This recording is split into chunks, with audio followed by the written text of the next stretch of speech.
So I've been holed up in my apartment for a month now. That's a long time. But I checked before I started recording this video, and as of today, which is March 31st, there are 300,000 cases of coronavirus or COVID-19 worldwide, which I uploaded, last week when I made my first coronavirus vlog, there was like 150,000, and it's doubled in a week, so that's pretty crazy. I also saw really quick when I Googled coronavirus just to kind of get an update, because I feel like it changes so much and I didn't want to like search the information yesterday or the day before and just have outdated information because things are changing all the time. So kind of what my plan is that as long as this thing is going on, I'm going to be like throughout the week I will take screenshots of things that I think are like noteworthy or things that are interesting to me, and then I'll be inserting clips and talking about them. I wanted to make sure that I had as up-to-date information as I had, because I'm gonna try and edit this tomorrow. But I mean, I think just as soon as you put something out there, there's new information or the information you have is outdated. So I also saw that there's information going around that this was a virus that got out of a lab.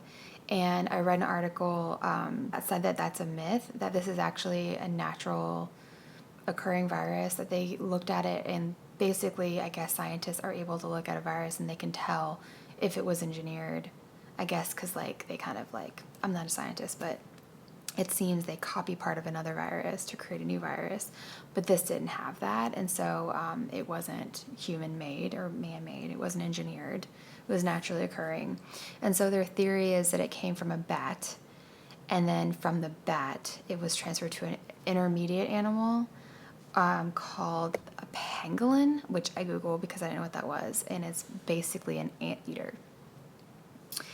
I also saw this really sad story of a 39-year-old that they're thinking died from coronavirus. I say they're thinking that because she had some symptoms that were like flu-like that could have been COVID-19, but when she went in, they told her that they had like 5 tests left, and they said that she was low risk for it, the disease. Then she started having trouble with her lungs. And then shortly after, they found her dead in her kitchen. And so her partner wanted to make sure that everybody kind of understands, because I think that people are, especially people that are younger, because they initially reported that it was, mainly fatal to the elderly population. And so, nursing homes and things like that were kind of on lockdown. But it is affecting more and more younger people are being hospitalized for it. And so they're kind of starting to look at it differently now, where it's not just the elderly that are being seriously affected by it and being killed by it. And I think pretty much everywhere in the country has declared a state of emergency, basically. I have a note here that Florida last week declared a state of emergency because that's where I'm from and that's where my family lives. I think the first outbreak, I don't know if the first outbreak in Florida was in Escambia County, but I used to live in Escambia County, which is where Pensacola is. I saw that Carnival Cruises was using their ships for non-COVID-19 patients, basically to free up the land hospitals so that they could see more than COVID-19 people, because people are still getting sick from other things or injured and they have to be seen, but the hospitals are overwhelmed and don't have enough supply of staff or equipment.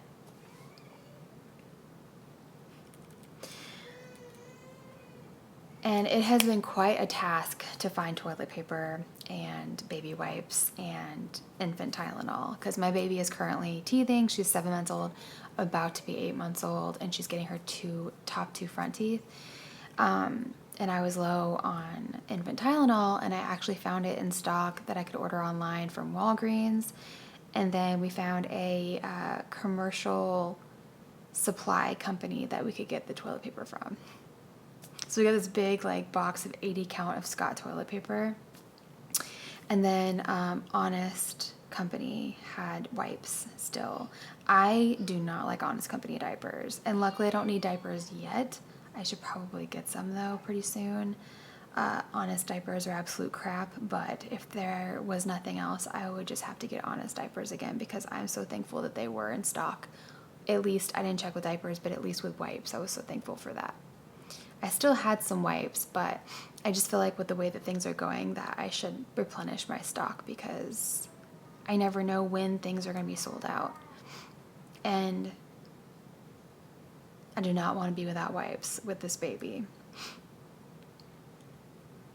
So I've got some celebrity stories that I think were interesting. Some are funny, others are kind of infuriating, and others are kind of sad because, you know, these are people that have gotten the coronavirus. But as most people probably know, Jared Leto he had come out of a meditation retreat. I don't know if it was with his band or with friends or whatever, but he had been in a meditation retreat for 12 days or something like that. And he came out to the world ending, basically. He's like, I had no idea coronavirus was happening. Like, I went into my meditation retreat and came out to a different world. And that is fucking hilarious. And then, you know, what you're seeing is like some people are kind of keeping a sense of humor about the situation, but also understanding that it's serious. Other people are freaking out and hoarding things, overbuying things, and causing this shortage of supplies, which doesn't need to happen. Couple of the celebrities that I read about that tested positive for coronavirus, Idris Elba, which is a pretty famous actor, he tested positive with no symptoms, and he got tested because he was in contact with someone who was known to have COVID-19.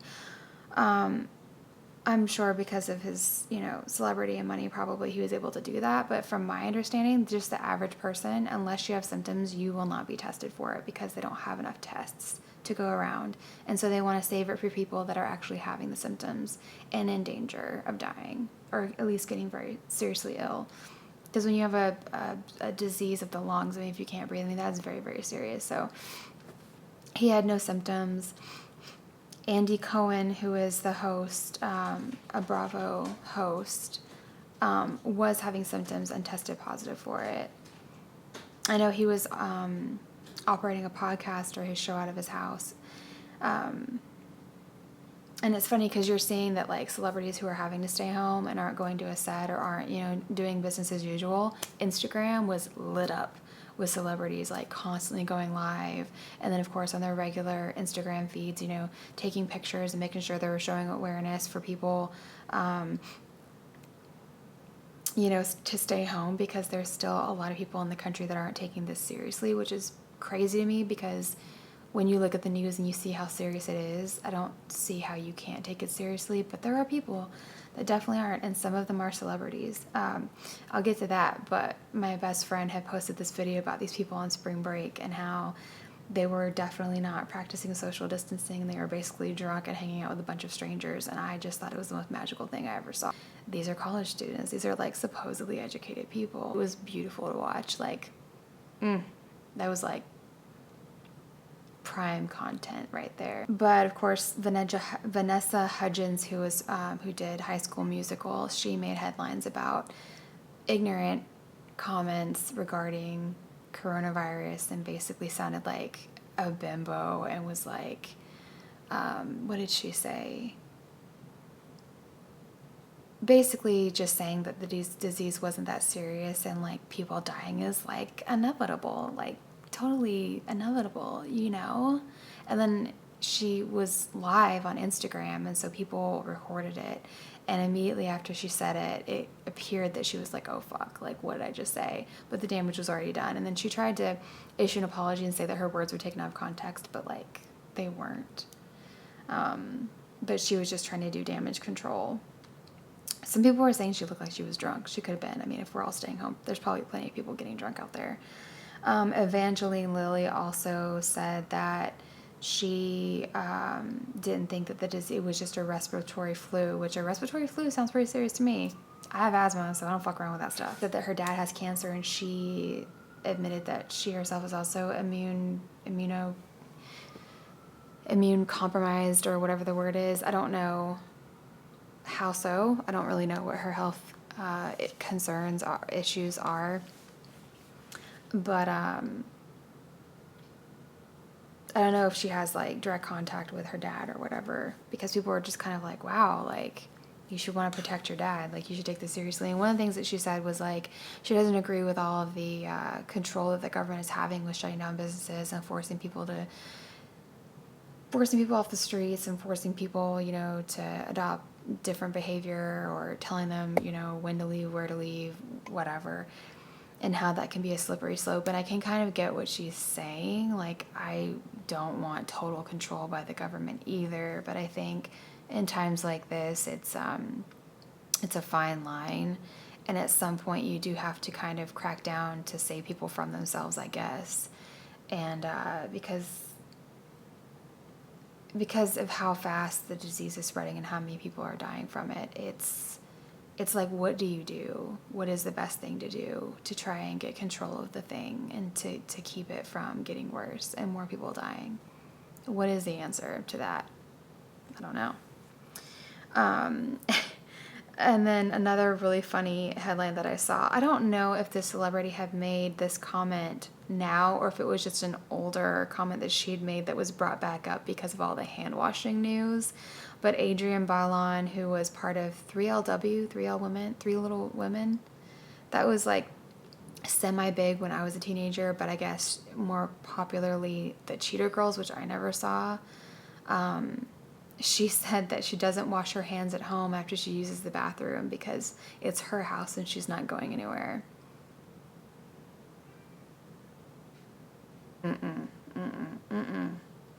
That is nasty. They are doing vaccine trials, and it's kind of like a race between countries to find the vaccine. China, the US, and Italy.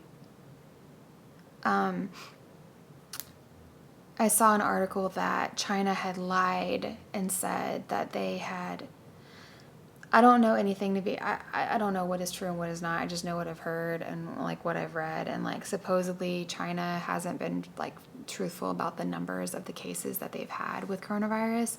But that's just what I've heard. But I did actually see an article that I took a screenshot of that said that they had taken a picture of one of their virologists and said that they were getting the first vaccine.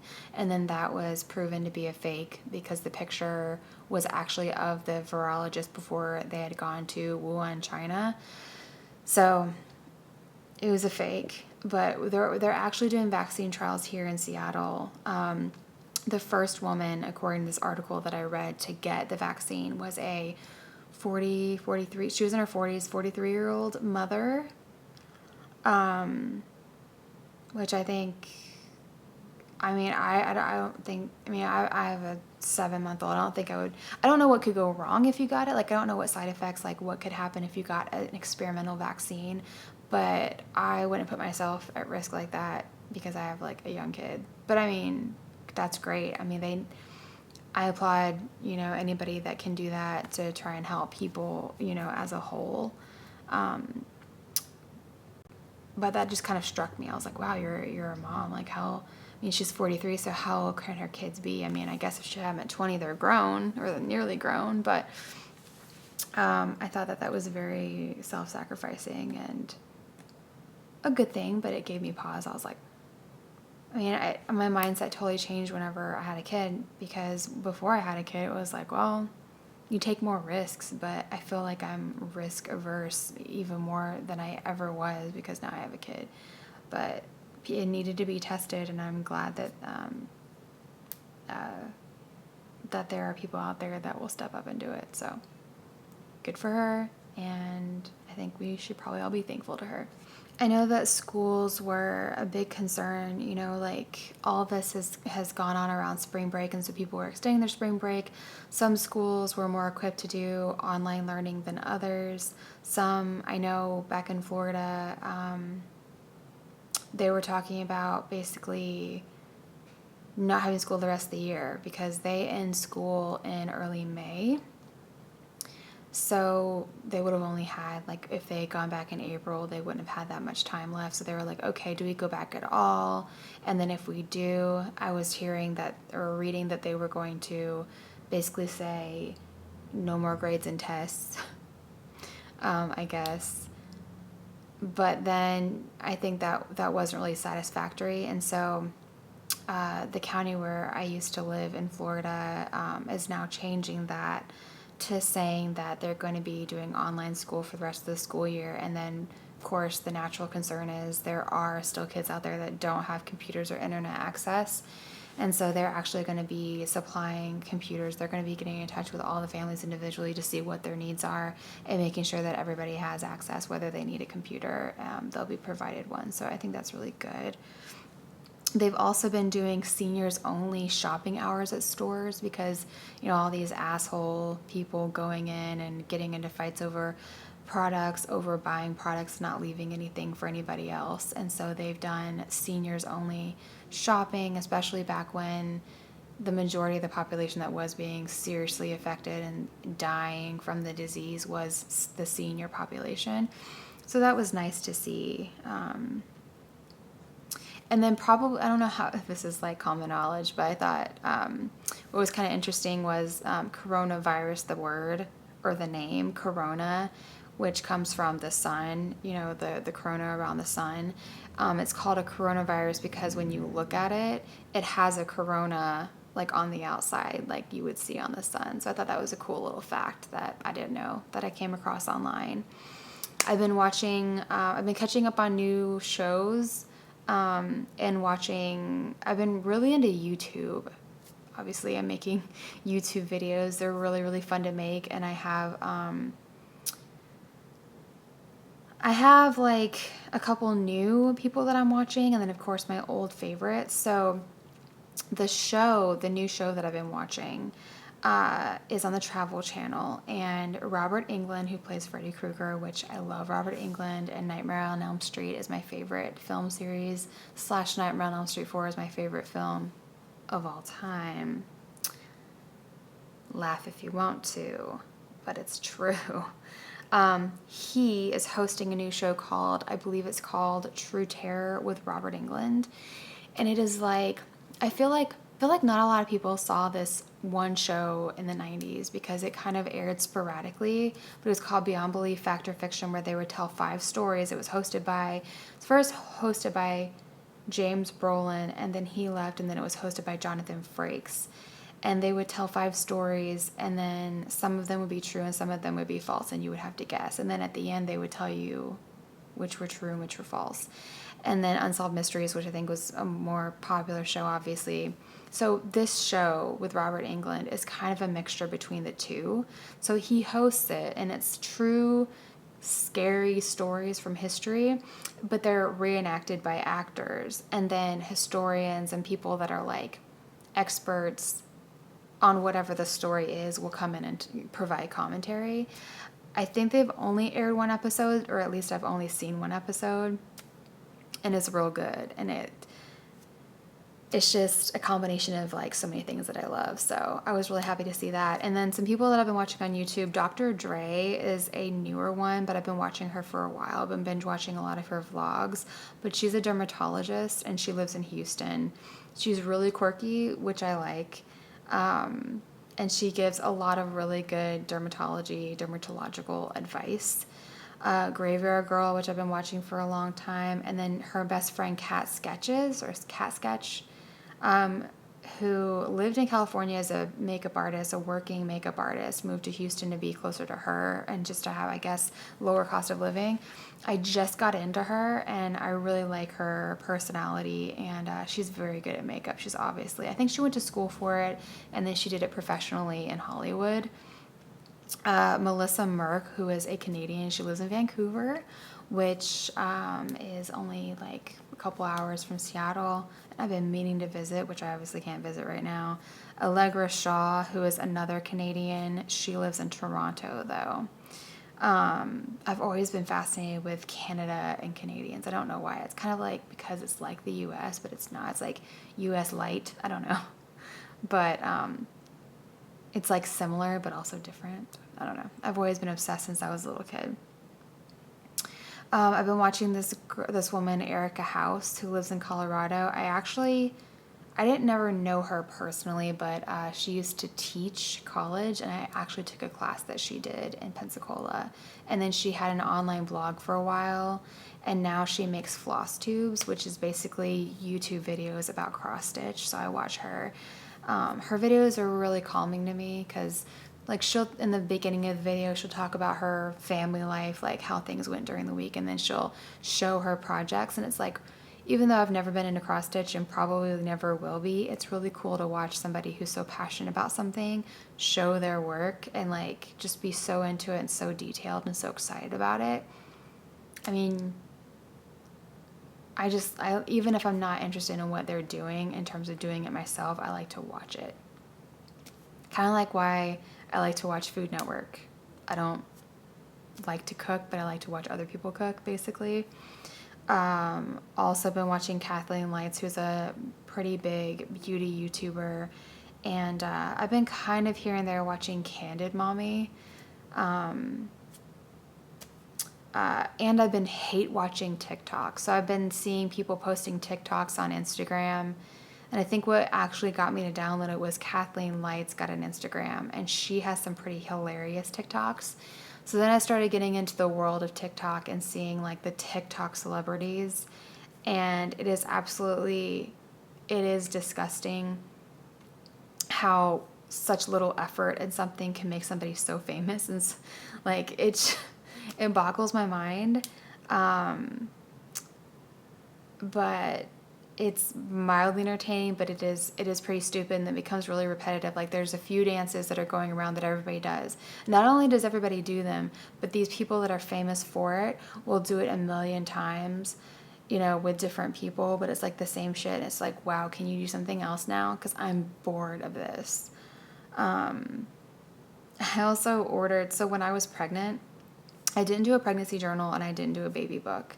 But now I'm kind of, because I was like, okay, well, I'm going to do videos about it, so I'll have that. But I actually decided after the fact that I do want, like, an actual tangible, like, memento. So I bought pregnancy journal after the fact, and I'm real extra, especially because, like, I'm only planning on having one kid, and I have trouble making up my mind about, like, what one pregnancy journal or what one baby book. So I'm going to get multiple ones. Because it's kind of like crafty. It's kind of like a journal. I don't know, whatever. Like, I've just decided that I'm going to be real extra with motherhood, and it is what it is. And it brings me joy, so who cares? And then I also,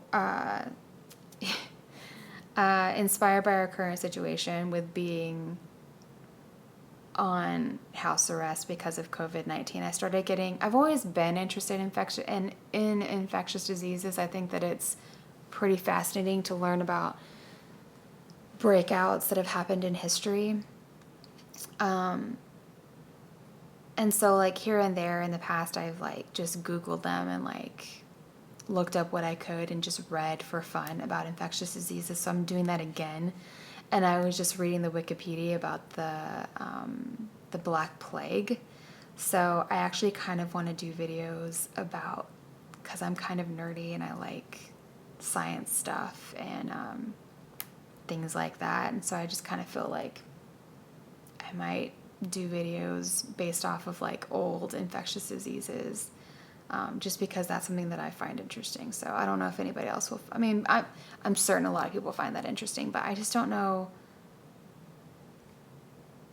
how many people would find my videos, because I feel like not a lot of people really find my videos yet, and I'm just doing this for fun. And if not many people ever find them, then at least it's just a fun thing for me to do. But YouTube is definitely very saturated right now with all kinds of YouTube videos, and especially I'm sure a lot of people are doing their little coronavirus vlogs. So that is, I think, basically it. Let me just scan my notes again. I've got my laptop here on my lap to keep myself on track because I'm very, very forgetful. And that is pretty much all I have for this week's coronavirus vlog. I'll probably just, like I said, as long as this thing goes on each week, if I have anything to say, I'll do a new coronavirus vlog with the city in the background, downtown Seattle. And this is actually, I hardly ever do videos during the daytime, so this is a real treat. But if you like these kind of vlogs, give my video a thumbs up, comment on how you're doing during house arrest, and subscribe so that you can find more of my videos when I upload them. And I will see you in future videos. I have such a backlog of old vlogs that I want to get up that I need to be editing. So I'm kind of like trying to do a mix of catching up on those and then also these kind of standalone videos. So thanks for watching.